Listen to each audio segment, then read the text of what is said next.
Hello, everyone. Welcome to the podcast. This has been a podcast in the making for what feels like 6, 7, 8 weeks. Today, we give recognition and light to all the great and upcoming female competitors in the bodybuilding landscape. Our first guest, you'll recognize the lovely Cathey Vaughn coming back again. Welcome, Cathey. Hi. Thank you for having me. And, and today we And today we are joined by two new friends, bikini competitor Dani Myrie. Dani, welcome to the show. Hello, and thank you so much for having me. So happy to be here. And Miss Wellness competitor, Miss Jasmine Payne. Jasmine, welcome. Hey, Sean, thank you so much for having me tonight. So hopefully people are not just tuning in to see China Melton. We're having some technical difficulties. We're hoping that you will join us shortly. But if not, we're here to make some magic, kind of peel back the curtain behind what goes on in the lives of the women. And we'll have some great dialogue. And again, looking forward to learning more about you ladies. So Jasmine and Dani, since you're the new ones here, Jasmine, quickly tell us what brought you into the path of competing. So, Sean, all my life I've been an athlete. I've played softball ever since I was 6 years old competitively. And my parents, at a very young age, they instilled in me that if I'm going to do something, I'm going to work to be the best at it, no matter what it was. Whether it was washing dishes, whether it was competing, playing board games with my family. I went to Southern University in Baton Rouge and I played softball D1. And when I graduated, I felt a void. I had no idea what to do with my life. My entire life was spent eat, sleep, train, repeat. Someone else telling me where to be, how to perform. And I kind of felt lost. And for a few years, I picked up studying yoga, became a yoga instructor, and that helped to challenge me spiritually and mentally. But I still needed something that had a little grit, Okay. a little bit of that competitive nature. I was already at the gym for about 3 hours every day. Wow. And I know that when I have a specific purpose, that's whenever everything takes off. And so I was at Gold's Ritchie Station. Oh, no, that's back. My senior year in college, I had my first job at Planet Fitness. I know. I had my first job at Planet Fitness. And a really close friend of mine, Antoine Witherspoon, he's now an IFBB pro men's physique competitor. Okay. We had conversations of being bodybuilders, getting into the sport. At that time, wellness wasn't widely known in the sport. And I didn't have the frame to compete in bikini. I've always been pretty dense. And I didn't want to put on any extra mass. And so for the longest, I was just kind of trying to find my space. I moved to the DC area in 2016, and I started to train, and I started to just kind of ask around, like, where can I find my tribe? Where can I find other people that are interested in bodybuilding? And when I moved to the Capitol Heights area, I started going to the Gold's Gym in Ritchie Station, and that's where I found Coach B, my coach, and my team. And literally, things just took off from there. It gave me a purpose. It gave me a routine. It gave me the competition.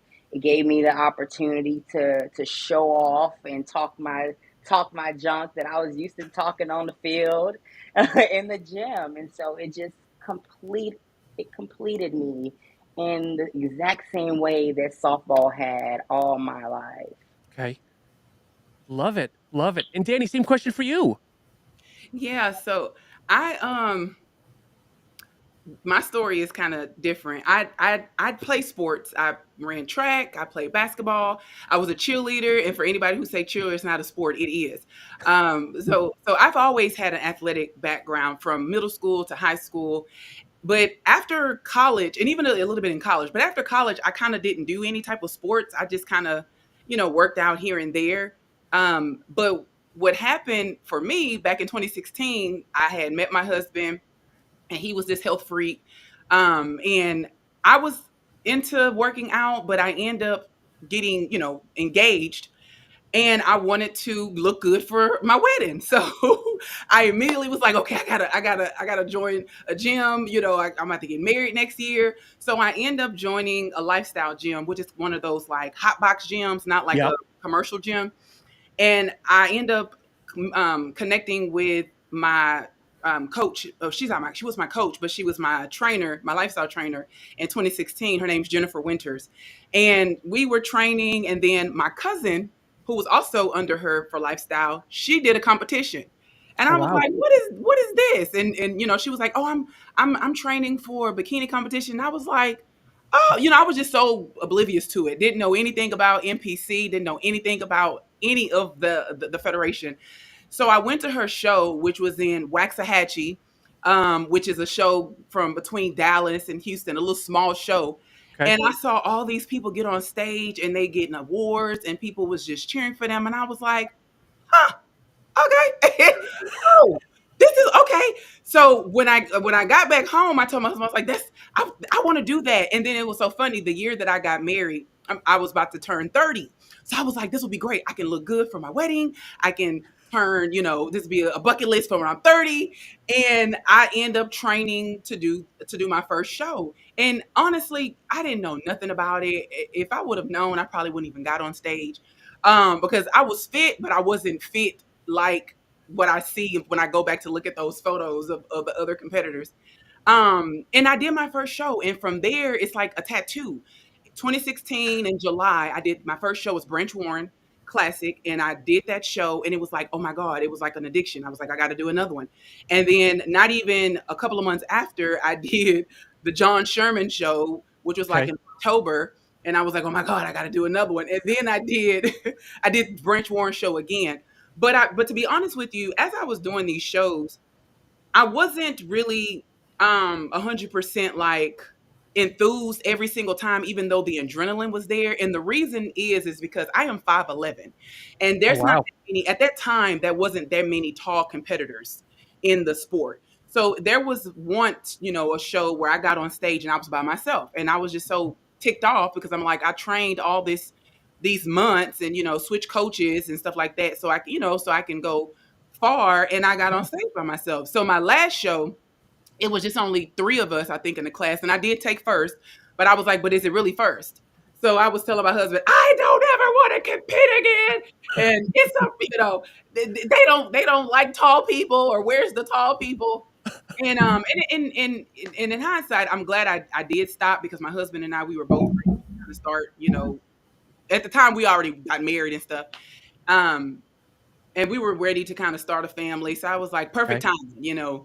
And I walked away not even thinking to ever come back. So that's kind of like how I got into it. It was just by way of me, setting a goal to try to strive for, my wedding, and to like really step into me, you know, checking a box off of my 30 list. Because I was turning a grand age at that time. And Cathey, I know we discussed it on our episode, but why don't you give us a quick introduction as well for people that are just learning about you? Well, back in 2021, that was the year that I was turning 40. Mhm. So, like 3 months before my 40th birthday, I was just kind of like in a funk. And I was telling my husband that, like, I want to look and feel my best going into, you know, 40. So there was a personal trainer that I used to follow on Instagram. And I'm like, man, like these people that he trained, like they look good. These girls, they got big booties, like they're tight. And then I know that like he also, trained, so he wasn't just a personal trainer, but he also trained athletes, competitors. So I was like, yeah, I want to train with this guy that I've been following. That's what I'm telling my husband. And I'm like, he trains bodybuilders. And I said to him, I don't want to be a bodybuilder. I just want to look like my own Right. version of a bodybuilder. So, I reached out to him and signed up, and my mind said, okay, I'm just going to do 12 weeks, and whatever I look like coming out of those 12 weeks, I'll be content. So, and then I'm like, and by the time we wrap up those 12 weeks, I'll be 40. So, we start our 12-week program, and maybe like halfway into it, he's just like, have you ever thought about competing? And he says to me, like the way your body is responding to the nutrition plan and the training, I think you do really well. So I was like, well, how long do you think it would take for me to, compete? He said, well, you need at least 1 year of training to build your foundation and learn how to eat. And he said, so like next year. So this was May 2021. So then I said, okay, sure, why not? I'll do it. If I like it, I like it. And if I don't, then at least I'll say I tried it. So we trained for a year, May 2022. I competed in an amateur show, which was Chris Cormier Classic. And I shocked myself. I did well. And I said, okay, I think I might be good at this. And I've been competing since. Nice. Love it. And obviously you went pro this past year in 24. I did. I earned my pro card at Universe. Yeah. So here's a question that came up, and I guess maybe we'll ask Jasmine first. Since you've all become professionals, how has your intensity changed, or has it changed? I don't believe that my intensity has changed as far as how I train. The intention has changed. Because we are in a sport that's very aesthetically pleasing, and they're looking for balance in all things. Um, Now, when I train, I recognize when things are off balance. Okay. And it's a beautiful thing for me. I'm a Libra girl, so I love trying to figure out where things are thrown off. But the small things like my right quad is stronger than my left one. If you're training just for lifestyle or even for a sport, that may not be as huge as it is for bodybuilding. Recognizing that, yes, I have glute development, but are they tying all the way in? Like, I've been doing kickbacks, but now I have to do kickbacks with a 45-degree angle pump at and so it's just more intentional, more precise with the muscle mind connection. Whenever I'm in the gym now, I have a nice combination of rough, hardcore, rah rah days and nice fine tuning sculpting days where I have the opportunity to slow down and feel the burn and feel the muscles that are typically ignored throughout those more explosive movements. And so, whereas I was just kind of going in the gym trying to make everything hurt at Mm-hmm. first, now everything is hurting with intention. Did you jump into wellness, or were you in a previous division before going to wellness? Yeah, so I jumped straight into wellness. My first competition was in June of 2021. Okay. It was the Maryland East Coast Classics. And I won everything. And like like Dani said, I was just like, oh yeah, baby, we got to keep on going.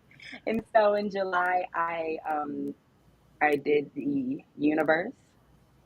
Um And then I ended up doing North American in September, and that's whenever I turned pro. Okay. And so within 6 months, I had gotten my pro card for the wellness division.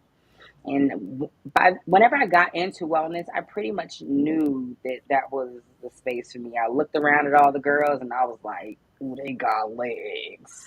And I've always had a nice set of legs. I've played third base and catcher, so I spent my entire life in a squat position. Right. So I was Jeez. like, this is exactly where I'm supposed to be. And So, so wellness was, I feel like wellness was made for me. Jasmine, someone had asked, who named you Quadzilla? Where did that come from? It's obvious, but who gave you the name? So in college, I was called Quads. Okay. Right? People where I'm from, they're not as creative, right? So they called me Quads in college.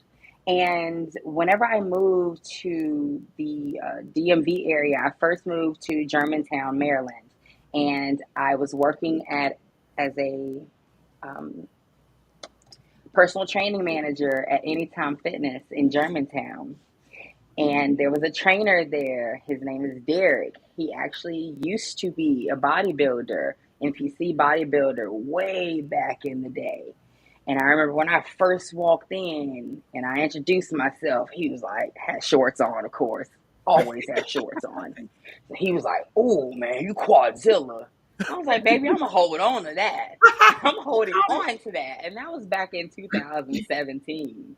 And literally, I've been Quadzilla ever since then. By the time I became a bodybuilder, it was just easy to step that thing. You might be the first female that I know that's been given that name because it always goes to guys, but I think you might be the first female. So I kudos love to it. you. Yeah, drop the mic, girl. Mm, No, we're Kathy, gonna be leg goals for the girls and the guys now. Yes. Kathy, what about you? Do you feel your intensities change at all? I see you posting more on Instagram, but I see a lot more exercise, but I don't know if that's because you're just more presence or if you're actually doing more weight, or I'll stop at that. Um, the intensity hasn't changed, but just like Jasmine said, I agree 100%. The intention, so like when you train intentionally, you become more confident in your training, which is why I've been posting, a little bit here and there because um, I've always kind of been, I don't want to say like comfortable, but like when I first started training, I had more confidence in my coach than I did in myself. Okay. So it was like when my coach was like, "Yeah, that looks good, you're doing great or whatever," I was confident in that. And then I had to learn, like now that I have a new coach and everything, and he's amazing. He's like my new coach, Andre, he's really good at what he does. But I had to learn how to be confident within myself because it's like, okay, now what if I move on from Andre one day, or what if Andre decides that he doesn't want to train anymore? Like, so at the end of the day, like I can't place my confidence in coaches, it Right. has to be in me. So training with intention has given me the confidence that I need, so like you said, like kickbacks. Oh, I'm feeling that kickback, and then it's like hip thrust. Oh, I'm thrusting these hips, and then like upper body, like I love training upper body. And looking back, like because I was always confident in training upper body. So I just pulling down and raising or whatever. But now it's even different. Like when I'm doing my lat raises, I'm making sure I'm engaging my lats, Yep. so it's just like everything that I'm doing now is just like, okay, like, am I feeling it? Where am I feeling it? Is that muscle being isolated? Am I using enough tension? And then, my husband goes to the gym with me a lot. And even every now and then he'll be like, "Okay, babe, like the tension is good. You need just a little more tension." So then it's just like, okay, so just intention brings so much, confidence, and it just takes it to a whole nother level. So it's like,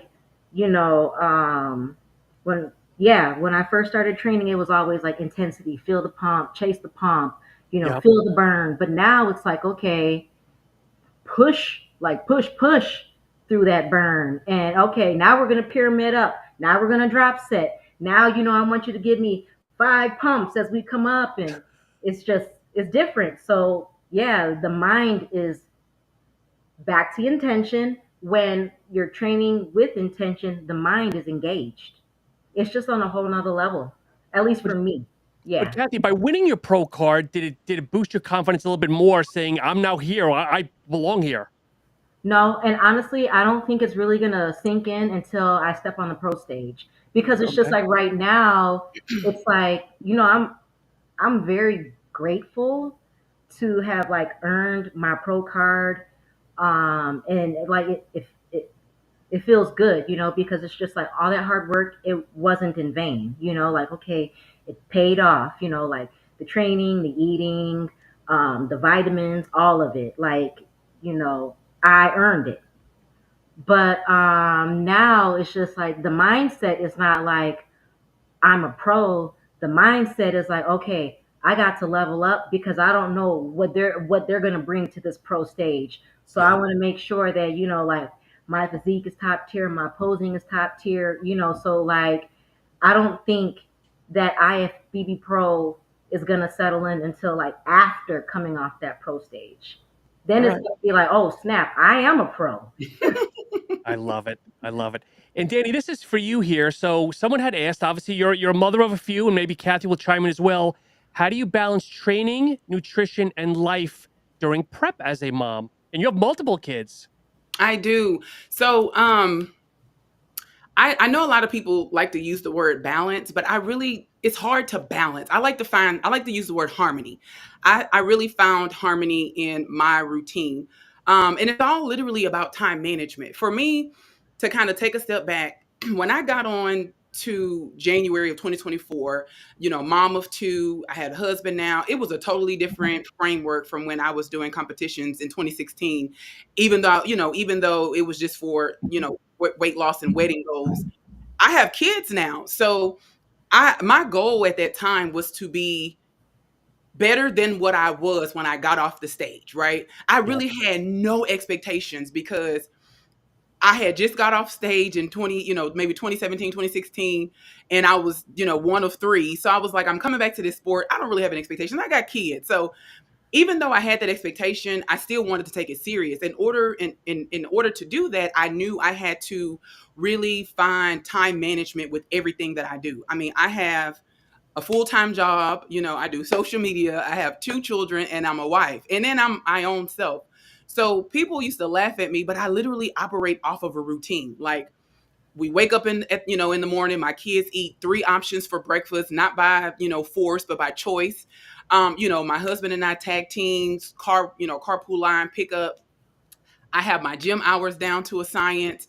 And I literally try to make it work for me. I don't try to look at what everybody else doing, but look at what I can do and how I'm able to break up things and put them into space that is available. You Okay. know, like if I have a 30-minute slot here, okay, I could do my cardio here. If I have an hour here, okay, I'm gonna go do my workout here. Okay, I got to take my daughter to swim. I literally operate like that. And some people say it's robotic, but I really don't think it's robotic. I just feel like it's consistent time management that allows for you to be able to do what you want to do because people make time for what they want to make time for. Yep. I always had a rule that if I had not gotten anything completed, I could not be on social media or YouTube or doing anything that was inconstructive until I got it done. And when you remove all of those distractions, you really kind of, you know, tailor it down. But I really will say that to kind of take a step back, I started with my coach January 2024. And from there, I was like 190 pounds. And I literally, like, immediately talked to my husband, was like, hey, you know, I'm going to try to get back on stage. And, you know, I don't have a show. My coach was like, we're just going to train. And then when you Mhm. look up, if you're ready, I'm going to tell you what show to do. So I just was like, okay, I got to go to the gym every day. Here's my plan. My husband, you know, stepped in and was like, okay, I can do this. I'm going to do this. You know, like I'm going to take them to school. You take the little one to school. You know, after I got off of work, I was telling him, hey, I'm going to get him ready for bed and I'm going to have to go to the gym. Are you okay with that? He agreed. So it was just, you know, working with him. I Yeah. know a lot of moms don't have spouses because I know people messaged me and was like, well, what do I do if I don't have, you know, a husband? And I totally Yeah. understand that. So like if my husband was traveling for work or something like that, I literally would wake up early, right? I would go to bed around 10, 9 so I can get some good hours. And I will wake up early to knock out my workout, you know, whatever I can do at home. And then, you know, you just pick up where you leave off. But I seriously hustled from January to August. I did my first show back from, you know, that 8-year hiatus. I was on break for 8 years, two kids later. Wow. And then I placed first in that show, and I was like, oh my God, this is something. Like it was 9, 10 people on stage with me. So I'm like, oh, there's tall people. So like, and my coach was there, and I was like, I don't care what happens. I just don't want to be on stage by myself. And he looked and was like, oh no, you're not gonna be on stage by yourself. So anyway, I did that show, and then I was like, I placed first. I was like, oh my God. And he was like, yeah, you did it. So I looked at him and I was like, so what's next? Like what can I do next? Like I didn't even, like, pro wasn't even on my list. Right. Um, and then I did he was like, okay, there's a show coming at the end of the year. It's like the Super Bowl of all shows, which was national championships. And I was like, okay, I was like, is it how many tall people going to be there? How many I'm tall like the people? last class. And he was like, oh no, it's going to be girls there. It was 17 in my class. I was like, and 17 is my sorority number. So anyway, and I'm bringing that up is because I did that show alone. Like I didn't have my family with me on that show. And I really had to really tighten up my time management, because at this point I'm going for a national show off Yep. of an amateur show.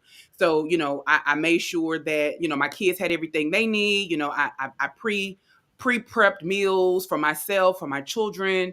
My husband, I was like, I need you a little bit more, and got him more involved. Just time management, and don't try to make someone else schedule work for you, but find out what works for yourself, Yep.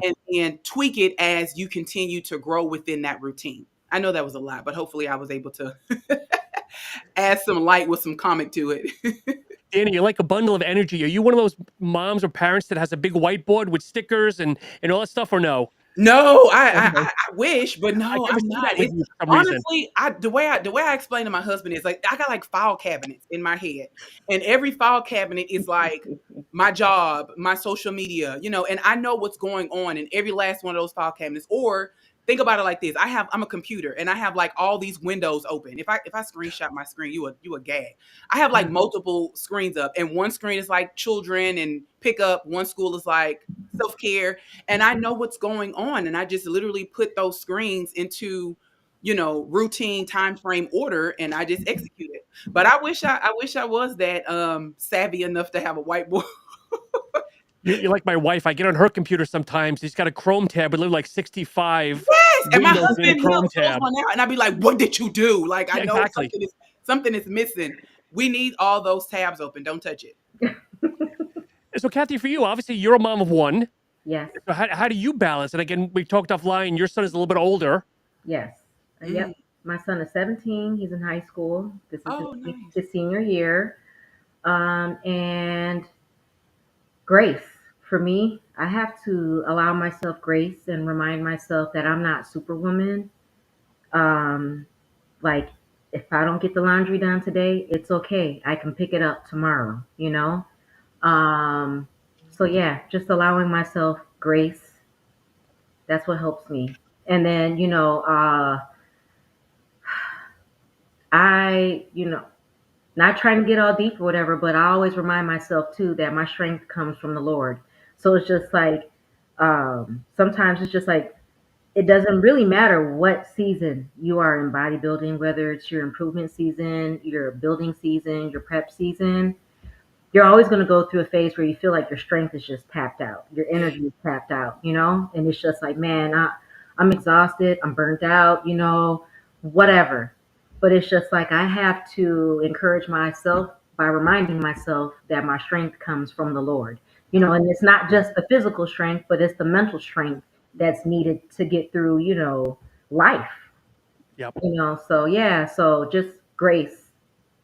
Well, I got to say, too, you got to give your husband some credit. You were nice enough to say you just celebrated 20 years. That's got to be Yeah. some positivity here. Honestly, yes. Thank you for reminding me.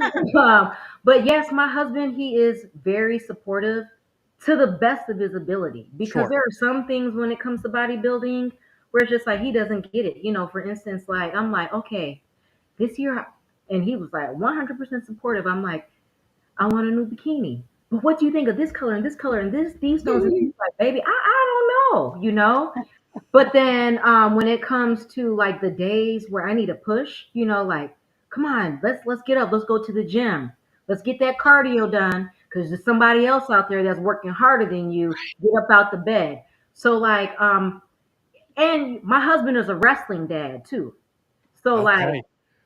let me tell y'all, when I say that like God knew what he was doing by blessing us with a wrestler, because that wrestling life prepared us for bodybuilding life. Yep. So like we know what it's like. So like my son's last tournament, um, he was up at 6 in the morning, and he didn't leave that tournament till like 6 in the evening. And we've done it, especially when he was younger and he couldn't drive. We'd get up early in the morning, take him to these tournaments, sit in the bleachers all day, wait on him to get on the podium, all that. And now, like when my husband goes, because my husband and my son, they go to the competitions and they support me. And my son will sit there, and my husband, they'll sit there patiently, and they'll Oh, watch everybody on stage and wait for me. So, like, having them, to support me emotionally, physically, and mentally is a blessing, because there are some people who do have, like spouses and children, and they're not supportive. But Mm-hmm. even like, like my son, he asked me the other, was it 2 weeks ago, we went out for breakfast, and he was like, "When's the next competition? I When, love that. how are you feeling this season?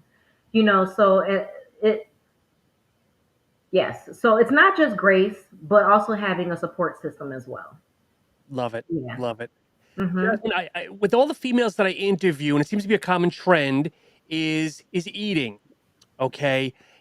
Many times people hire a coach, and now all of a sudden the coach is now telling you, look, you need to now up your calories, 3, 4, 500,000. Did you have that issue? Did you have trouble overcoming maybe eating more, or were you a good eater? Do you know where I'm going with that question? I do know where you're going with that question. And so I'm originally from Mobile, Alabama, Okay, so you right? like your food. Where I like eating good, right? But there was a time whenever I graduated college and I started living on my own and cooking for myself that I started to make different choices. Um, I gave up a lot of the foods that I grew up on. I recognized that my body didn't take well to dairy, Okay. didn't I had a gluten sensitivity. I found myself cooking with a lot less meat and protein. And so when I first moved out, I turned vegetarian. Oh, And I was vegetarian for a long time. When I met my coach, I was actually going through the Dr. Sabi 90-day raw food cleanse. okay. And so I've always been very aware of the types of foods that I put into my vessel. And when I first started competing, figuring out what foods properly nurtured me and gave me the sustenance that I needed, the energy that I needed to get through my day was a challenge. My body did not take well to tofu, especially tofu on a Oh, regular basis. And so after my second show, my body just started to crave seafood. I started to crave shrimp and fish, and so we started to introduce that into my diet. And it was a little odd for me. I went from a, a yogi fasting life okay. to eating every 2.5 hours. mm, Yep. Um, and mentally, it messed with me a little bit because I prefer to stay busy and keep food out of my mind because Mm-hmm. I can be pretty ravenous if I'm thinking about eating every 2 hours. Yep. mm-hmm. Then I'm going to constantly think about eating. And so I had to nurse my brain into recognizing that basically by putting alarms on my phone, time to refuel, 2.5 hours, time to refuel, 2.5 hours, time to refuel. Yeah. And I really had to disconnect from my emotional connection to Mm. food, eating because it makes me feel good. Yep. As a little girl, I would go to my grandma's house and she'd bring out the cast iron and just start frying chicken wings. And I would have them unlimited because what does she want to do? She wants to love me. Yep. And And food is so I love. had, and food is, you understand? You understand? So I had to recognize that how I grew up and the life that I'm moving towards, my mindset had to change when it came to my relationship with food. Okay. And so, eating every 2 hours, eating in my improvement season, eating close to 1,800, 1,900 calories. It seemed like a lot when I was just eating once or twice a Yep. day. But I recognize the science behind it all. I recognize how my body responds to it. Once I got my pro card, I went out to eat with my teammates, and for the first time in a decade, I started to crave chicken. Oh. And I was never one of those vegetarians that would see people eat meat and try to shame them, Yeah, because I yeah. remember how good that rib tastes. I know, Enjoy right? your rib, baby. But whenever we were out, after 10 years of me not having chicken, I sat there and watched my nutritionist eat chicken, and I wanted a piece. Everything inside of me was like, give me one of those chicken wings. And so I came home. I ordered from one of those char grilled Peruvian chicken places. I Oh got a boy. half char grilled white, and I ate it. In 20 minutes, I sent my coach pictures, and he was like, "Oh man, we gonna start eating chicken." My quads had plumped up. And I was like, "Oh yeah, we gonna start eating chicken. You ain't gotta tell me twice." I went to the store the next day and bought like 4 pounds. Say less. Say less. And so I've had to understand how to displace my emotions when it comes to feeding. Even at this point, I'm still learning that when I get my cheat meals, when I get my refeeds, I still need to make sure that I log in all of that knowledge that I have about the food that does not work for me. Mm-hmm. Because whenever we're deprived of something for such a long time and we finally have the opportunity to indulge, sometimes we can overindulge. Yep. Sometimes we have that convenient amnesia that tells us that cheese isn't bad for us, knowing that we're lactose intolerant, right? And so remembering those things, even in those weaker mind moments, Mm-hmm. remembering those things, even in deprivation, like, hey, this is your opportunity to treat yourself, not to set yourself back. Right. And so I'm still learning that. I went home for Thanksgiving, and I did a very good Okay. You're in job. a safe space. You're in a safe space. Go ahead. I did a very good job. Pans of macaroni and cheese, I didn't touch them because I know that cheese doesn't agree with my body. Yeah. I allowed myself 2 pieces of cake every single day. My carbs were cornbread and cake. Yeah. Mm.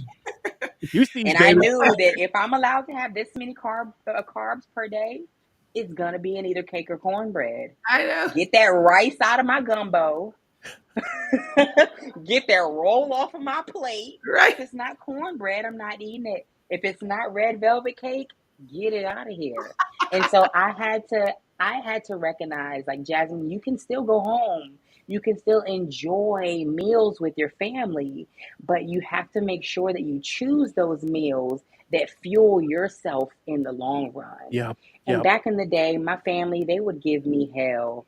My granny's like, what in the hell I'm supposed to cook for you now? You don't eat this and you don't eat that.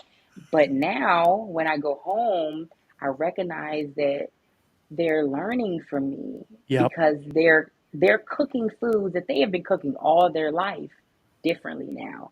They're not cooking it with a ham hock. They're not cooking it with a stick of butter. Yep. You know, they're being more cautious and they're being more aware of what they're putting in the vessel. My grandparents are drinking more water because we're staying on their case about Wow. staying hydrated. And so I recognize that even in my weaknesses, I'm showing up for more than just me. Yeah. I'm teaching people more than just in my immediate circle about the benefits of being aware of what you put into your vessel. Dani, same question for you. Did you have issues with either eating more, changing dietary, anything like that? No, I mean, similar to what Jazz was saying. I literally had already kind of prepped my mind in the beginning that food, like understanding that food is fuel and not the enemy. And I kind of adopted that mindset because I think before I had children, I had a health scare. And it was right around the time when me and my husband was boyfriend and girlfriend. And when I first met him, he was like, all this stuff you're eating is trash. We got to clean up your diet. And he literally introduced that notion, understanding that food is fuel and not your enemy. My husband's from Jamaica, so he Okay. definitely eats, they eat different, and speaking of that, my husband, and when I met him, he was a pescatarian, and I was like, you do you and I do me. Okay. I'm not going to that side, and it was so funny because after the health scare, I decided to do a Daniel's fast. And anything for 21 days creates a habit. And then when I was done with the fast, I looked at him and I was like, I think I might try this pescatarian lifestyle. And this was back in 2012. So from 2012 up until today, I have not touched meat, eating any type of meat. I've been a full-fledged pescatarian. And then combined with that, he also incorporated, like good fats and stuff like that. And we have, fun foods, but I literally have been eating off of like Jazz said, what I know works for my body, and some foods I was afraid to go back to because I didn't know if that was going to trigger, health issues, etc. But then when I started competing, I was very clear with my coach, hey, these are foods that I will not touch, and these are foods that I have to have. And with having that conversation with him, he literally incorporated like a meal plan for me that I still, push to this day, even though I'm in improvement season. And I literally don't look at it like it's, like my nutrition has changed because it's all the foods that I enjoy. But also like, I will say, as you get closer when you're in prep, you do have to train your mind. I know Thanksgiving, like Jazz, my carbs was cake. like I had a dollop of mac and cheese and I had cake. Cake was my guilty pleasure. But I didn't touch the yams. I didn't touch, the dressing and stuff like that. And because it's not something you normally eat, and you kind of like, lean towards what that, like Jess said, will work with your body. So I will say, like, not really. I think a lot of people have misconceptions with meal plans as like an enemy. Like, I can't get that, I'm being punished. But more so need to flip their mindset to, what foods makes you feel good, what brings you joy. Sure. Because you can eat, you can find joy in structured food. And then when you realign your mind, I think it's easier for you to kind of, continue to consume those things for the betterment of your body and your soul. I hear cake. And Cathey, I'll ask you, is crumble cookie still your weakness, or is there something else? I really haven't been indulging in too many crumble cookies. Good. They got too many calories. They I thought do. about how many calories they had. I said, wait a minute now. They do. So I really, yeah. So and I think it's because, so my coach has protein bars added as my nutrition plan. Oh yeah. And when I tell you that those protein bars satisfy my soul, I Feel like know. you cheating the they system. Yes. they do. They do. When he's like, "Are you eating?" Yes, I'm eating my protein bars. Absolutely. You don't gotta threaten me with a good time. Yes. So like the protein bars are very satisfying. I would have to say, because this is my improvement season, my guilty pleasure, snack wise, is popcorn. That's Oh not my bad. God. Come That's on. a good one, but that's not a bad one. But see, the thing is okay, popcorn's not bad until you eat the big bowl. The family size bag. And it's drizzled in caramel and some other stuff. No, you know what though? With popcorn though, I'm very simple. I don't like butter. I like it popped. I like it popped in coconut oil, Yep. and then I will sprinkle like this sea salt caramel seasoning. Yeah. Those are so good. Yeah. I found another seasoning that is so amazing. And so I don't eat pork. I stopped eating pork when I started competing. And Wait. You can't divert. Share that seasoning. Jasmine's I'm about to opening up share here. it. I'm Okay, about to share sorry. it. I'm about to share it. I'm Sorry. gonna grab it too. Hold on. Sorry. My ears are wide open. Like, That was the You running know we love joke. a good seasoning. So okay, but before I tell you and show you the seasoning, I stopped eating pork when I started competing. So I haven't had pork in 4 years. Oh, wow. I don't miss it. I'll cook bacon for my husband and my son, and it is what it is. My dad cooks ribs, and I'm not gonna lie. Sometimes they smell good, but I'm not even tempted. But when I was at Walmart, I saw this. This is organic bacon flavored sea salt. What? Vegan, organic, bacon flavored sea salt. Does I'm it writing have this smoked down. paprika in it? I So, learned that smoked paprika, yes, it I do gives the use smoked pepper. same Yes. So, bacon sea salt. it does Noted. have smoked paprika in it. So, when I tell you this right Oh, got here, it. Walmart, if you're watching this, please send me some free bottles. But send us all boxes, Walmart. Better goods. So, when I tell you Double this up on right that order, here, Walmart. Right. I put this on my egg whites. I made my husband some egg whites. He's like, baby, what you do to those egg whites? This right here. I said, Lord, I don't know what's in this here, but this, some good stuff. But wait, okay, I'm So a it's good on carnivore. popcorn. It's good on popcorn. It's good on eggs. If you want to add a little flavor to your steamed or roasted veggies, this is so good. Yeah, but I'm a carnivore though. You can't have a vegan bacon. Come on. But it's flavored. It's bacon flavored. It's no pork in it. It's just it's All right, whatever I'll they take your do. word for it. Sean, you could put it on your bacon. Yeah. Sea salt infused with hickory smoked bacon flavor. This with some popcorn, so good. Okay. All right. I trust you. We're friends. I trust you. I Yes. trust your taste buds. I screenshot it. I'm going to Walmart to get me some. And 2 then bottles I tomorrow. guarantee you'll love it. I can't wait for you guys to tell me how much you love it. Yeah. Yes. So- So yeah, I hope I answered your question. Well, you didn't see because Jasmine's eyes were like our eyes were opening wider and wider and wider, waiting for the. You waiting did for the one better. reveal. You dropped the gem. Yes, absolutely. Oh my gosh. So here's another interesting one, and maybe I'll go to Dani on this one. How do you overcome self-doubt or imposter syndrome? So I don't judge me. I didn't know. It wasn't until maybe like a few years ago I kind of really understood what imposter syndrome was. But I know, What to do be you think honest, it is? I mean, Educate the masses. because everybody was saying imposter syndrome, imposter syndrome. I was like, what does that even mean? Like, do people even know what that means? But no, but like when it comes to like self-doubt, for all of us, especially like in the world where everybody is consistently comparing themselves and social media is out and there's people posting all their good and not really posting their bad. For me, it's really about me being grounded in myself and in my why. Kind of reminding myself of why I did the journey, like why I started my journey, and my purpose.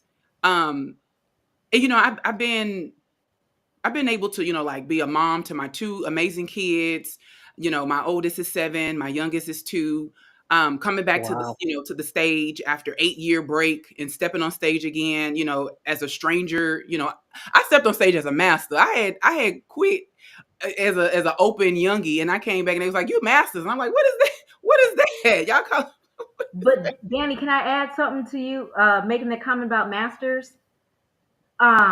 Because I competed as masters too. What people don't know about masters is they think, oh, okay, masters is going to be easy. Easy. For that pro card, it's not top 2, top 1, first place. Right. First place as masters. And let me tell y'all, that muscle maturity is on point. So when I Yes. found that out, I was like, oh, y'all saying I'm mature with the muscle. Okay. Yes. So No, y'all but you're stop absolutely doubting right. us masters competitors just because we're in a different age bracket. Yes. And Yes. and It's real not easy. real quick, like I literally like I learned that. I was like, oh, masters is 35 and up. But then when I saw the masters, I was like, oh, these women got muscle. And so, and that, like you said, muscle maturity. But where was I saying? Oh, I just lean into my why, why I'm doing this. I remind myself daily about my journey. I also lean into being, gratitude and something that was said earlier, just grace, knowing how far I've come. It's not about being perfect, but it's about just, being a better version of myself than I was yesterday. If y'all see my dog in the back, It's all good. she always want to make a debut. But no, but like I said, just really trying to focus on myself and not worried about what others are doing, and literally looking at my journey and finding joy and proudness in my own journey, and not really allowing for self-doubt to kind of settle in, even though it tries to, because we all kind of look to the left and to the right at times, and to really look at where I'm at now and look how far I've come and say, I did that. I was in the gym. I was the one that had to eat this food. I'm the one that bought, hired these people to prep my meals or whatever the case. I'm the one that's up late. And then really finding gratification and grace in that of my works. So that's kind of like how, I kind of really navigated. It's just really kind of sticking to my why. I know it might sound cliche. I don't have a whiteboard, but I do have in my bathroom, when I brush my teeth, I do have like a what you call it? A white Vision card. board? I have a white card, and it says, I kind of put Affirmation. yeah, my affirmations. That's kind of like my why of, some things that I want to do for this quarter and stuff like that. So I can literally stay focused on that and let that drive me. So I don't really have, I won't try to have room for imposter syndrome or self-doubt. Love it. So I'll give this one to Jasmine, and we'll same question to Cathey here momentarily. How do you keep your composure during contest day? Because you've all competed numerous times. Don't know if you have a ritual, a routine, a superstition. So, how I keep my composure during contest day is ensuring that I'm over prepared. One thing about me, I will sit here and analyze and overanalyze, try to figure out what the worst thing that could happen so that I can prepare myself for that ahead of time. I make sure that all of my appointments are in my phone, in my schedule. I make sure that I have alarms set to wake me up in the morning, alarm set to tell me when to leave out to go and get my makeup done, alarms to let me know when I'm supposed to take certain supplements or eat my first meal. I like to make sure that I have all of those things locked into my phone and also into my mind so that I'll have a pivoting strategy. There have been times where I did a show in Arizona, and my makeup artist canceled 3 hours before. Oh, Texted me in geez. the middle of the night, telling me she couldn't make it in the morning, and she sent me my money. And I woke up the next morning and I had to figure out how I was going to get my makeup done for the show that was Yeah. that very next day. And there have been times that I've done shows and seen other people go through issues and anxieties, and I lock it into my mind like, okay, well, if this happens, this is how I'm going to pivot. If this happens, this is how I'm going to pivot. Now, I won't leave my hotel room without all of my stuff on my back just in case. Okay.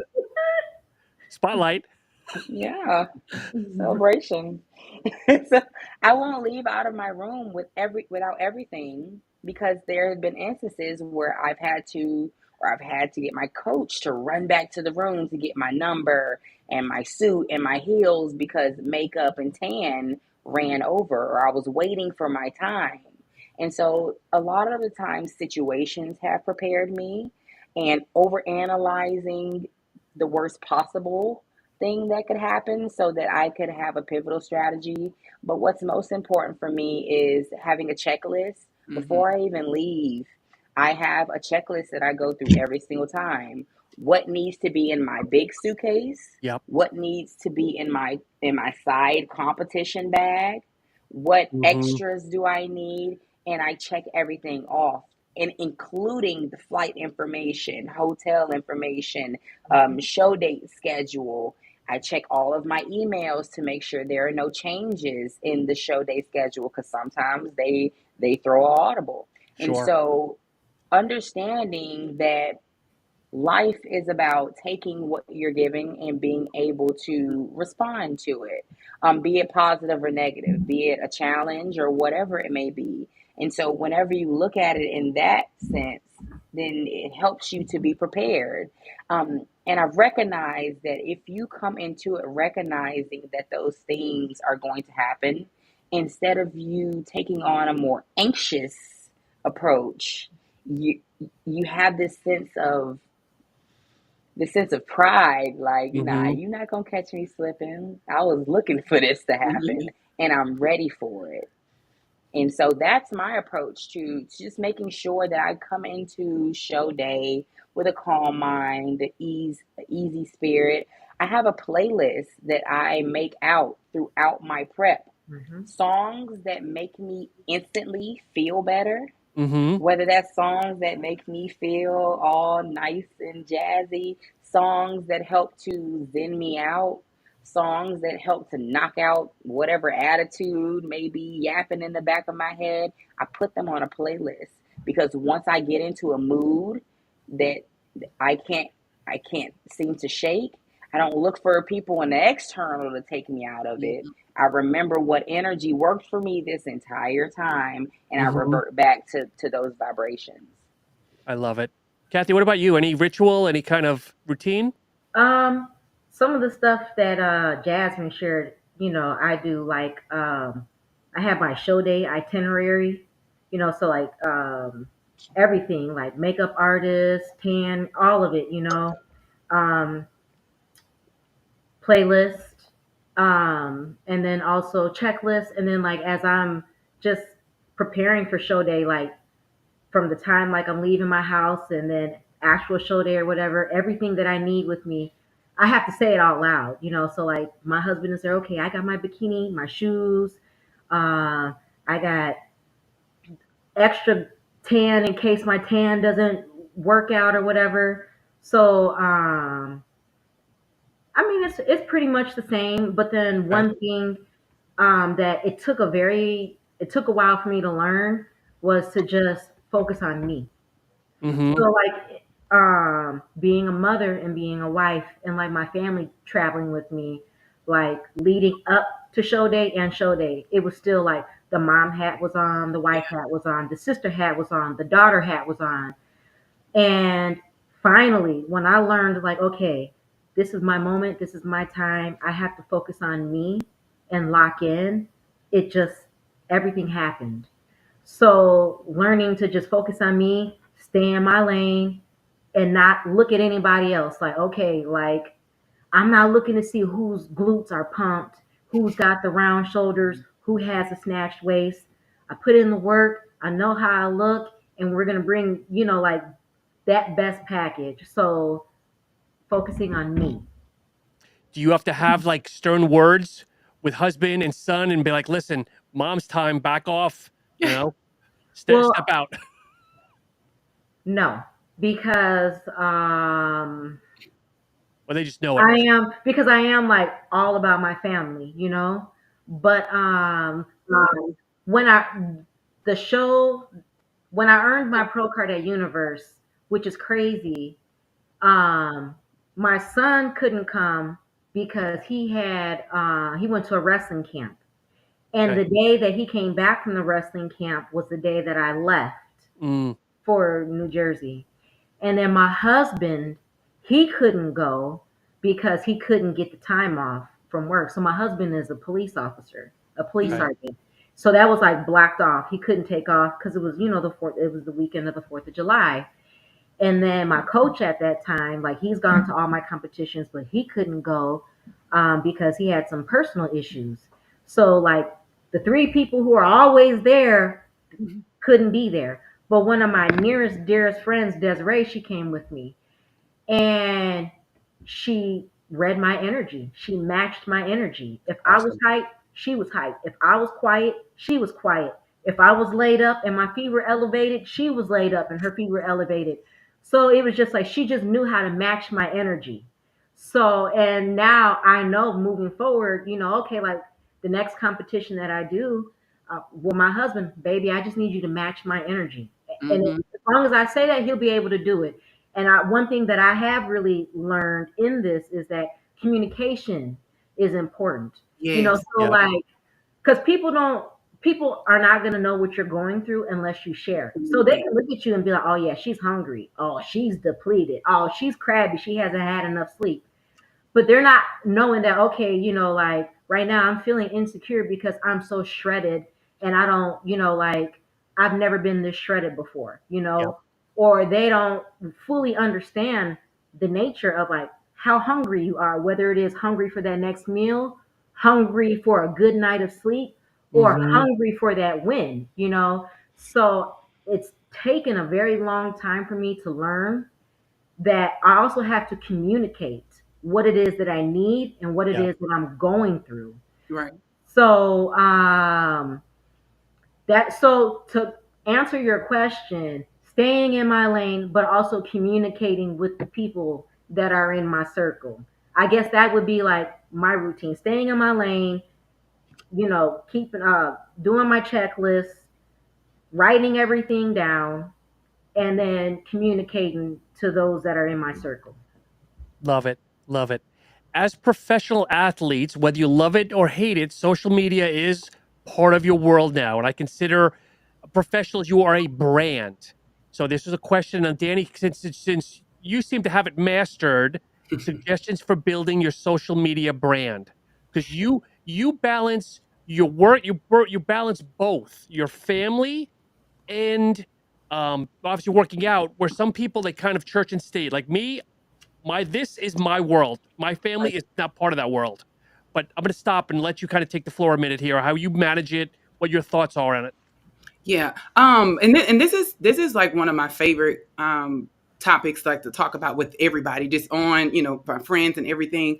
Um, Catherine said something earlier, like God. Like I literally could not do half of the things that I did without his grace. I'm just so, I can't express that enough. And I'm glad she brought that up. But it's the truth. But when it comes to social media, I really do believe that everybody who has um, a platform, or that's aspiring to have a platform, or even just an individual, you have to look at yourself as a brand. Um, and it's hard for people to kind of say, brand, I'm not a brand, but you are. If you're in your job, you are a brand for your job. When you go out, if something was to happen, and you get on 5 o'clock news, they're going to say, oh, Tina from Family Dollar, like you, like, you are a brand no matter what. So when it comes to building your social media brand, my number one thing, or my number two things that I always tell people, is to be authentic and to be Mm-hmm. consistent. We are living in times, and we're living in a world to where people can read through fakeness like a glass door, Yeah. and people will literally draw to authenticness. So you can't fake it, you can't put a facade on it. You have to be authentic, and just being who you are, and showing the world as you're building your brand of just who you are, and that's your authentic self. And then the second is consistency. Anything in life, you have to be consistent to be, to make it grow or to make it flourish. Um, but authentic and being consistent, and then literally just sharing your story.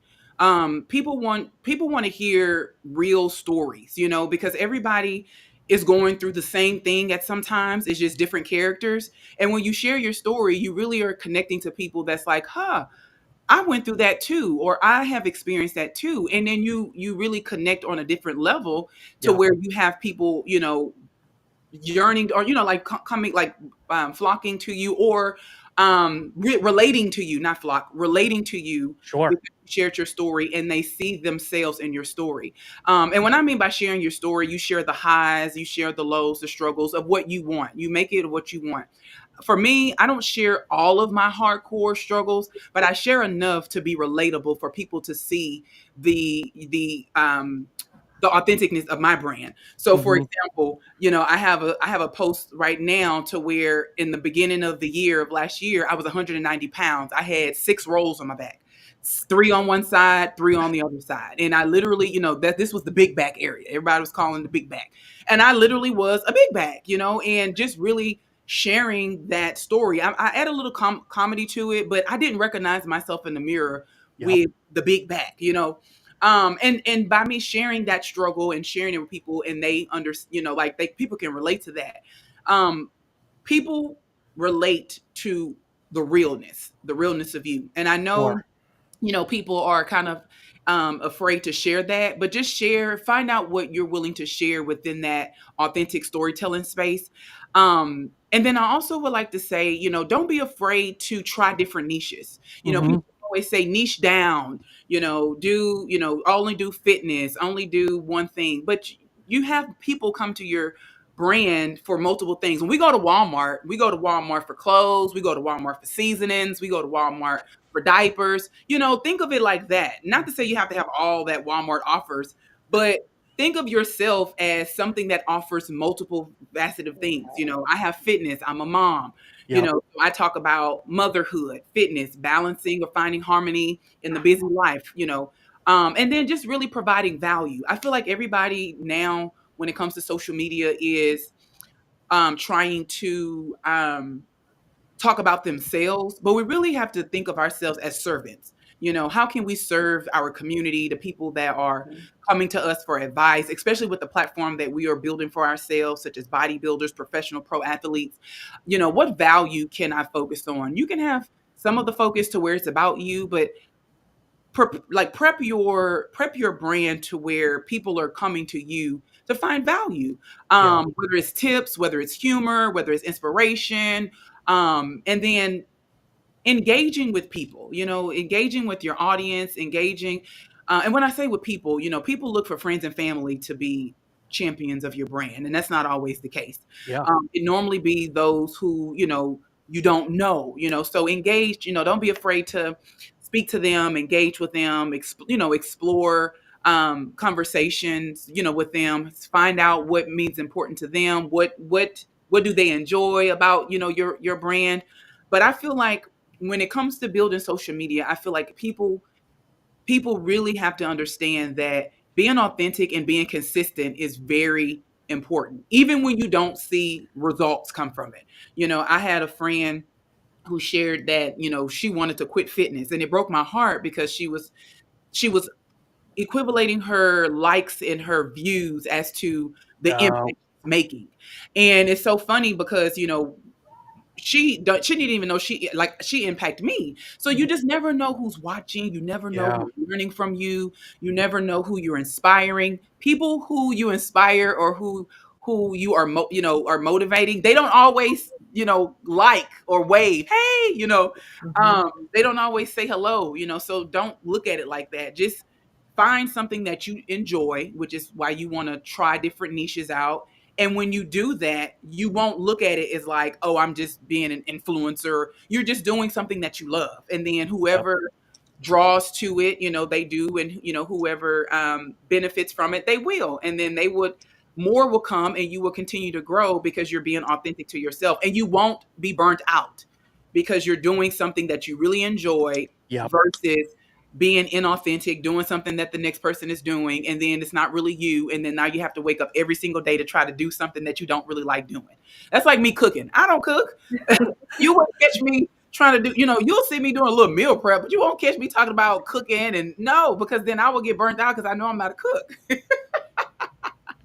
But hopefully I answered that. But my two number one things would be being authentic and being consistent in order to, build yourself up as a brand in your social media brand. And honestly, in this role, as we are becoming to be in navigating the pro circuit, it is really imperative, depending on where you want to go in the pro world. Sure. Are you trying to use your platform for coaching? Are you trying to use your platform to be a speaker? One of my biggest goals is to be a motivational speaker, like to go places and speak to women. I coach women, but what are you looking to build? Like, what do you want for yourself long term? And then look at your social media, your page. It's free. Yep. I mean, if you try to pay, I mean, for the company that I work for, we pay tens of thousands of dollars for a billboard for 1 month. Mm-hmm. And you can post something that can reach millions, thousands of people, and it's free. So when you look at it like that, it's like, you don't know when that post is going to reach that amount of eyes, but just keep posting because maybe one day it might do. And you're just exposing your brand, exposing yourself to more people. And then you're using that to as a stepping stone to build up what you really want to do with your pro title. So or just your fitness, it doesn't have to be anything. Sure. So hopefully that helps, and hopefully that makes sense. But you have to be authentic and you have to be consistent.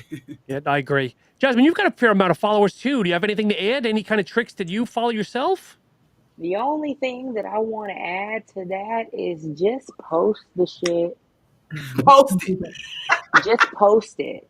Post it. I had to remind myself, I would always tell myself, like, people don't care about that.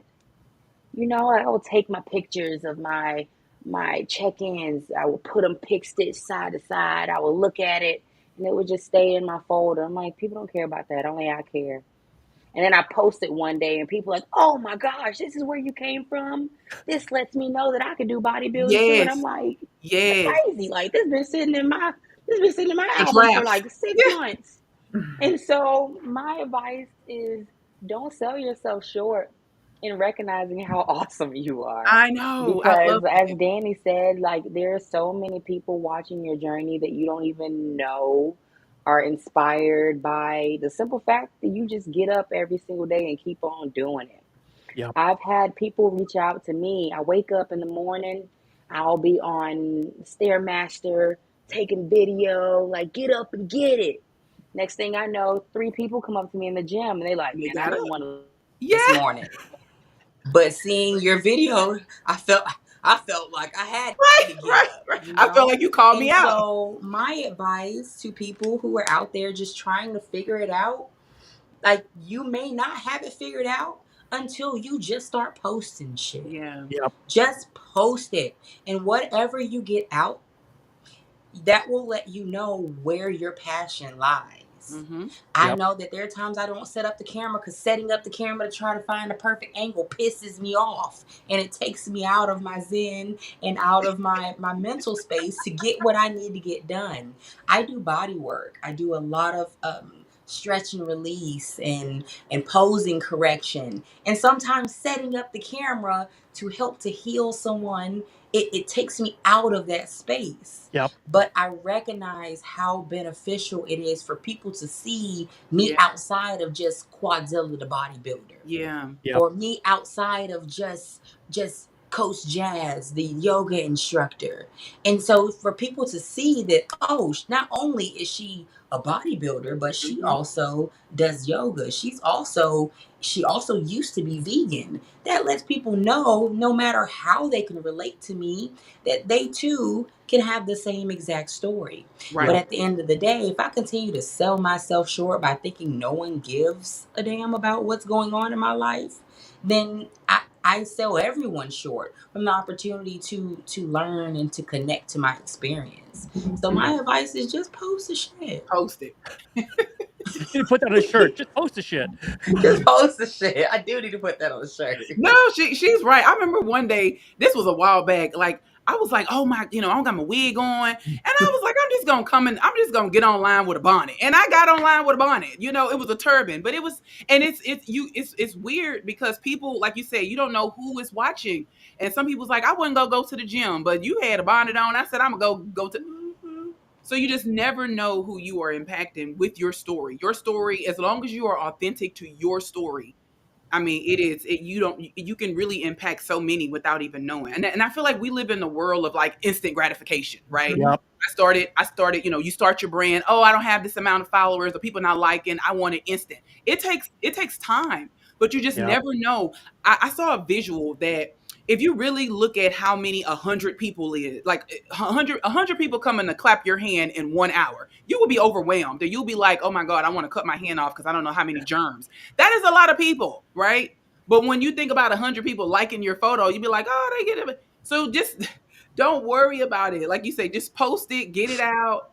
Yep. And that will literally drive where you need to be based on. And being authentic is a very, very important thing to do. There will always be people under your post who don't Yeah. hold the same energy that you hold, trying to tell you how you should walk your path. Right. There have been plenty of people who have come up under my videos telling me how I should talk as a Southern girl, how I should be carrying myself as an IFBB pro, and they're not in the IFBB pro league. Right. And if I wasn't authentic to who I am, then I would allow them to change how I show up in this world. Right. At the end of the day, if you're not inspired here, there are billions of other profiles Ample. that you can go and Yeah. receive that inspiration from.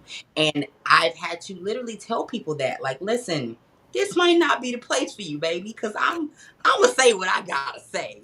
And I'm gonna be loud and I'm gonna be bright and bubbly, and sometimes it might be too much for you early in the morning. But guess what? What you're not going to do is bring that energy to my page and think that I'm gonna deal with it, because you're gonna Yeah. get blocked real quick. But being authentic in who you are and recognizing that nobody can change how you show up in this world. Nobody can manipulate that and start to construct it to what fits for their life. Yep. I love it. So as we wind down, a few more questions here, and Cathey, we'll get to you. What supplements do you use regularly? Supplements like workout or supplements like vitamins? I'm gonna say with my audience, I'm probably gonna say some protein powders. I know you shared pre-workout. That Okay. more workout stuff. Okay, so workout stuff. A lot of first form. So first form, actually a little bit of everything. So first form protein powder and collagen powder. Okay. Creatine is Cotogenics pills. Okay. With my pre-workout right now, I am using. I don't remember the name offhand, but it is from GNC. Okay. And I like to mix beet powder in my pre-workout, just for good oxygen blood flow. Sure. I'm sorry? I said I gotta try that. Oh, yeah. What else? CLA, Carnitine. L-carnitine. At night, magnesium citrate. I know that's not a supplement, but it actually is good to just like help relax your body and calm you down and everything. Yep. So yeah, basically, the basics as far as like helping you build muscle, and then the basics as far, BCAs and all that too, to help with muscle recovery. Perfect. Dani, what about yourself? Some of the same. I know I need to try the beet, the beet edition. But no, I know most of my products as brand wise is Evogen. I started, like, when I first started competing in January, I was using Women's Best, all Women's Best products, and a couple of products that I would get, like Premier Protein. And then my coach was like, if you want to he's like, if you want to fuel a Ferrari, you got to give it the best gas. So I was like, bet.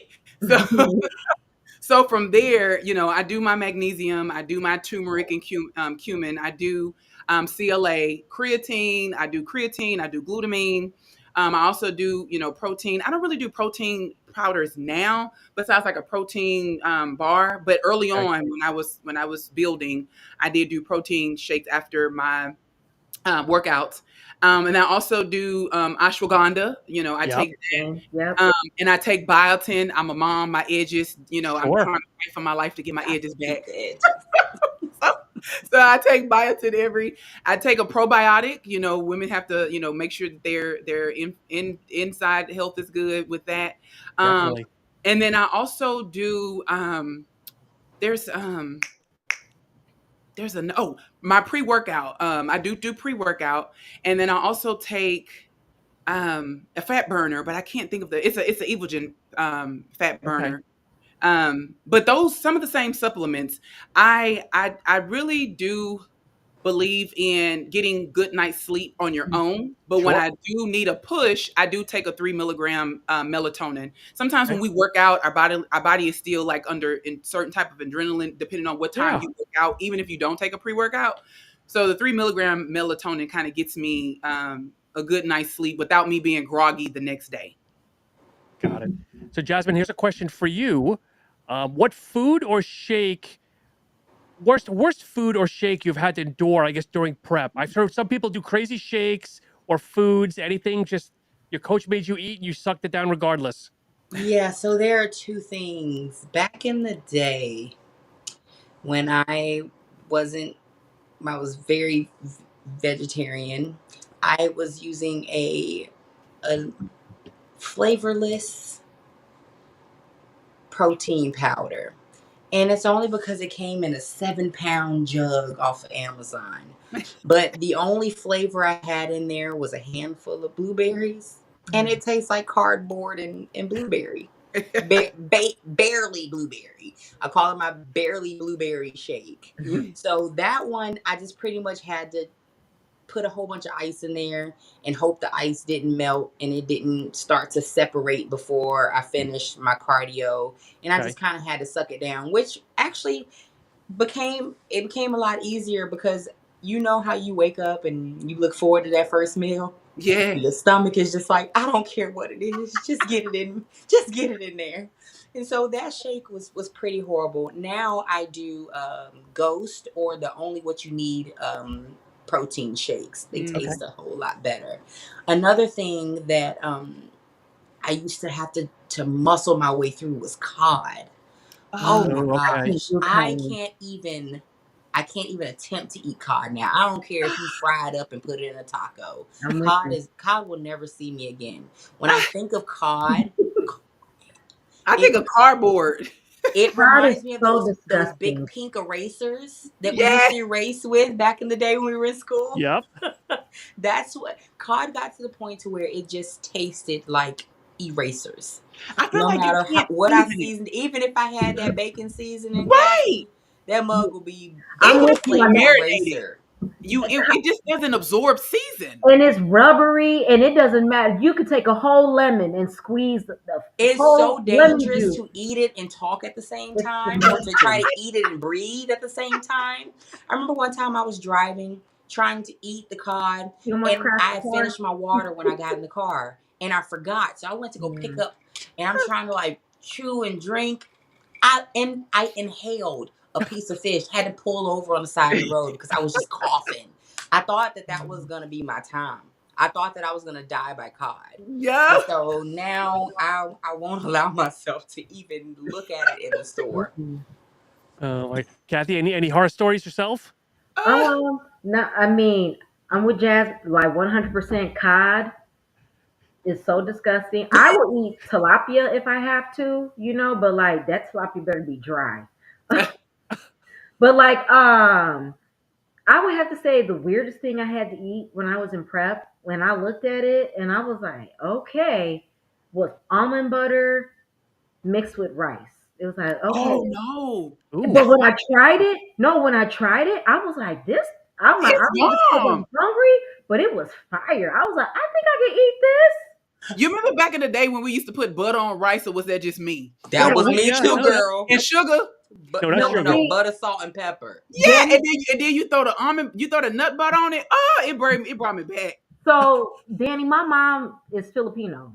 So like rice in our household, rice is just rice. We don't mix it with no butter, no sugar. We just rice, we eat it on We was the side. disrespecting the rice by putting all that in it. I can't do that. That's in the same like grits. I can't eat grits with sugar and butter and like I can't. So That's funny. but rice and almond butter, I was like, okay, I think I could do this. It was so good and it stuck to my belly. Girl, you bring that to my house, my grandma will look at you crazy. She like, the only thing that go on rice is gravy. Right? Now I'll eat some rice and gravy, yes, but not butter and sugar. I can't do that. Here's another good one for we'll go around for everybody. We'll start with Jasmine. What are the future goals and how long do you see yourself competing? My future goals are to make it back to Olympia. I see myself competing until God tells me that my time is done, and until my body breaks down. I see myself being a silver-haired fox, just working that master stage, to be honest. I have my genes are pretty awesome. My grandparents are still very fit. My parents my dad still has a 6-pack. My mom's in the gym every day. And so I have to compete with that. And they're not about to be sexier than me. It's just not going to happen. So my goals are to see how much I can continue to learn, the connections that I can continue to obtain from being a part of this sport. I want to see how I can continue to build my body, knowing that I've made it this far in just 3 years. It amazes me, and Mm-hmm. so I I want to do this well into my 50s and 60s, because at the end of the day, this is my new softball. This Yep. is my it's my destiny. I feel like I went from being a D1 athlete to a professional athlete, and it wasn't by accident. I was bred for this. And so I'm going to continue to work towards being a lasting impression in this sport. I know that I've shown up to a lot of shows, and I want to make sure that the world knows that I belong there and I ain't Yeah. going nowhere. I love it. Love it. Danny, what about you? I'm taking it one day at a time, but I will say I had no expectations coming back to the stage. I really did not. But what I found a newfound joy and love as I kept pushing through the amateur show and now that I'm a pro. So as of now, my goal is to hustle my ass off, do the work so I can do all the improvements that I need to do for my pro debut. I'm hoping to do a pro debut this year. I haven't really picked a show. The way me and my coach operate, we just train, and then one check in, he'll send me an email saying, "Hey, this is the show we're gonna do," and I'm like, "Bet." So I'm hoping to stamp my mark in the pro arena. I will say one of my goals, now I'm on the pro level in the masters, I would love to do a masters pro show, but I also want to really move in this sport and really embody being tall. You don't really see that many tall people. I know, Laura Lee is tall. She's 5'8", but I'm 5'11", right? Yep. And almost 6 feet, but I'll punch somebody if they say I'm 6 feet. I'm 5'11". So I really want to, show women that, it doesn't matter how tall you are, you being a mom, you being a wife, you really can do, anything you set your mind to. And I really want to be, the pillar of success of saying, wow, not only is she tall, but she has all these other things that, someone would count her out on of achieving this body, and she's been able to do it. And like Jazz said, I want to be one of those people that show up to the party. I'm not 40 yet. I'm counting down, but past 40 and just be like, damn, she's 40. Like, like I want to go to my kids' school and they be like, wow. But my ultimate dream and my ultimate goal, of course, I do want to be, I want to have the old title, right? I want to be Olympia qualified, Yep. so I would be lying if I say, I don't want, to ever win a show to be Olympia qualified. Whether that's in the Open Olympia or the Masters Olympia, I'll take it anyway, because Yep. like me and Cathey say, the masters, don't sleep on them, Yeah. because they come in with a lot of muscle maturity. So I would love to be able to have that as a checkbox on my list. And in order to do that, I'm taking it serious. I'm eating all, doing what I need to do. Me and my family have already made a decision on, this is the life that, that I want to live. I want to continue to train, continue to be in the sport as a professional athlete. Like I really want to embody mind, body, soul, a professional athlete.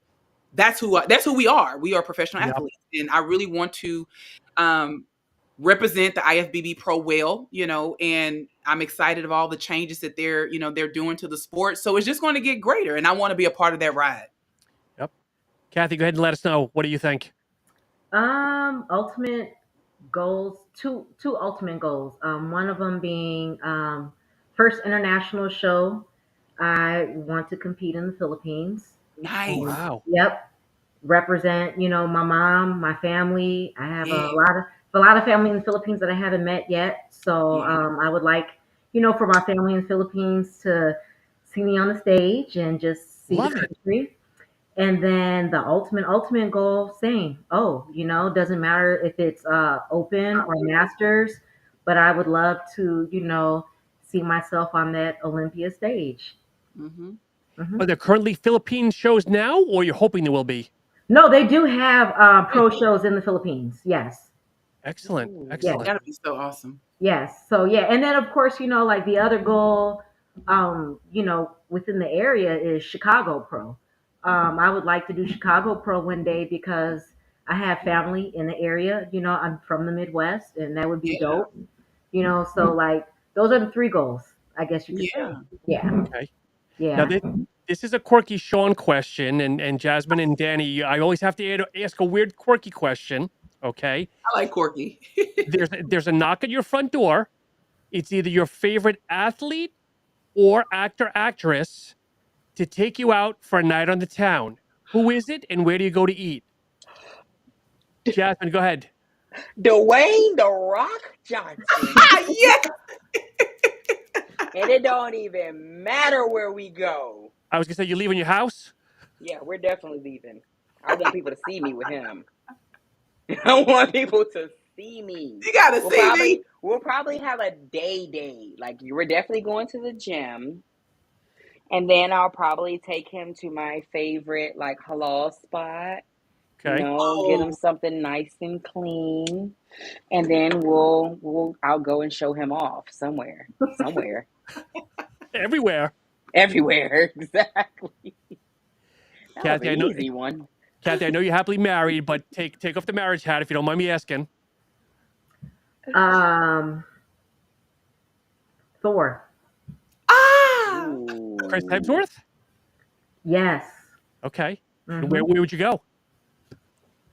I don't even know. Just You know, just to look at him, Go with you him. know, Show him off. just to stand next to him and take a photo, just like that. That's it. That's all I need. Like, So wait, is it the muscle, the hair, and the voice? Is that everything. He's beautiful. Just, I mean, my husband knows that I think he's absolutely beautiful.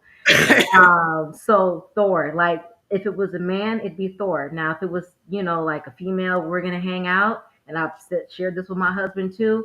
I would party with Rihanna. Rihanna, really? Wow. yeah, she seems like she's just like so much fun and just like real, like one of the homegirls, and yeah, I would totally be like, all right, Rihanna, let's go out, girl. Yes. And Dani, what about you? I don't know. That's a hard one because I'm not really a I don't know. Okay, so if I had to pick a guy to go out with, if they knocked on the door, it would be Idris Elba. Oh yeah. Yeah, it'll be Idris. We'll go like Jay said, we'll go work out first. Got to get the workout in, but we're not gonna miss up our workout by going to eat bad. We're gonna go to a nice restaurant to where we can eat. The Foco de Childs where they do like green and have them bring the protein so we're gonna eat good. But it would be Idris. Mhm.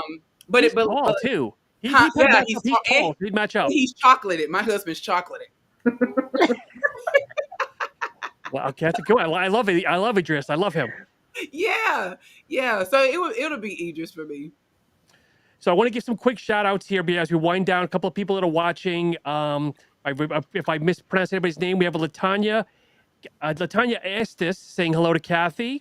Hey, honey bunny. Thank you. Lamisha Watts saying hi to Dani. We have a Shantoya Watson. Hi, Johnny. That's my bestie. Hey, boo. Oh, nice. Someone named Tabby saying hi to Zilla. Hello, Tabby. And a lot of the same people just saying, great show. Let's see, there's a Nina Daniels. I don't know if that means anybody to anybody, but thank you for watching. Nina, hey. And she just commented literally just now. She said, "Up, Idris, yes, with big hearts." Oh yes, I'll take you with me. It's a lot of men to share. But ladies, it's true. I'm so glad we're able to finally do this. It's been an absolute honor. As we wind down, Jasmine, let's give flowers. Share your social media, coach, anybody whatsoever. Awesome. So you guys can find me on Instagram at IFBBPro_Quadzilla. I want to give a huge shout out to my home gym, Gold's Gym at Ritchie Station, and everyone who meets me there every single morning and motivates me. Big shout out to Coach B and my Game Time Fitness Squad. I wouldn't be half of the athlete that I am today if it was not for Coach B. I really appreciate everything that you've done for me and my growth. I want to give a huge shout out to my sponsors, Black Ice Bikinis in the UK. Shout out to Mandy and her team. I want to give a shout out to Aesthetics Fit Apparel, Victory Speaks. Shout out to you, Jake. Condemn Labs. I also want to give a huge shout out to my Howard University swim and dive team. I love my Nice. squad. Looking forward to our NEC championships coming up in February. You guys wish us luck. And last but most certainly not least, I want to give a shout out to all of my baby Zillas, all of my babies out here who are aspiring to do great things this year and in the years to come. I love all my baby Zillas. Oh, I love that name. Cathey, please. Well, I gotta take it back to church just a little bit. I just want to thank, I want to thank First one. God. I just want to thank God for just like blessing me, with favor, strength, grace, and support system. Um, my husband, thank you for just supporting this very expensive hobby. And just being there to support me mentally and emotionally and physically and keeping me in check and humbling me when I need to be humbled. Another big thank you to my son, Kenny. I just so grateful to have a child who's, understanding of my goals, like um, he just gets me. So I'm grateful for that. Um, my parents, like, Dad, thank you for, encouraging me. And I appreciate the many offers of food that I've turned down, But thank you for still thinking of me, knowing good and well that I can't eat all that pork that you cook. But no, seriously though, like thankful for my parents, because I wouldn't even be who I am if it wasn't for them. Now, bodybuilding wise, um, thank you to my old coach, like you instilled some values in me that I still carry today. Thank you to my new coach, Andre, for taking me on to your team and just supporting me the way that you do mentally. I'm looking forward to this upcoming season. Thank you to my sister friends. You ladies know who you are. I know you don't fully understand the sport, but I appreciate you guys for, just trying to understand it. Thank you, Valerie, my little sister, for tuning in and watching. I love you to bits and pieces. Vanya, my posing coach, super amazing. And I wish Vanya nothing but the best for her upcoming Yes. season because I have no doubt Vanya's gonna blow some minds when she hits that Arnold stage. Yes. Um, and then my suit designer, Emma, like I'm looking forward to this suit that you're gonna prepare for my upcoming season, whenever we get it together. But like overall, I'm just grateful for everybody that's been in my corner. Sean, thank you for this opportunity. Like just having me on your platform, um, is a big deal. It definitely takes me outside my comfort zone. So thank you for pushing me outside my comfort zone. So. And I hope I didn't like ramble too much. No. Rambling is good sometimes. Yeah, Dani, maybe we saved the best for last. Yeah. No. First giving under the God who's the head of my life. No, but I really do want to thank you, Sean, for this amazing platform and thank you for allowing me to be here. But I can't have done any of this without God. I want to thank myself, and the reason why I say I want to thank myself first is because I could have given up on myself a long time ago. But by me taking it one day at a time and pushing myself forward, my future self is now thanking my old self for not giving up. And I think that holds a lot of weight. We give up sometimes and we let down ourselves. So I want to thank myself for not giving up. And then I want to thank my family. I want to thank my husband. My husband is my rock. He's my all. He doesn't say much, but he's a man of powerful words when he do speak. I am once again a mom of two littles. My oldest is 7, my youngest is 2. So I really want to thank them for understanding as much as they can, like they love going to the gym with me. They don't want to eat their food anymore. They want our meal prep food. So we have to prep for them. So I thank them for kind of being on this journey with me and understanding that mommy is doing what she can for herself to be better for them. I want to thank my mom. My mom is my all. My mom is the one who look after my kids sometimes when me and my husband need alone time, or all the time she look after my kids. My brother, I want to thank him for their support. They came to my show when I came back to the stage, and it was like I did a recital the way that they were excited.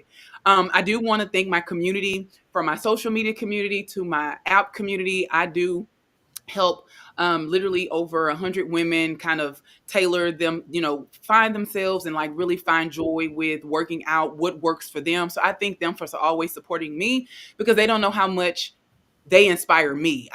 I'm inspiring them, but they inspire me. I want to thank my coach. My coach is Justin from out of Arizona, 413 Fitness.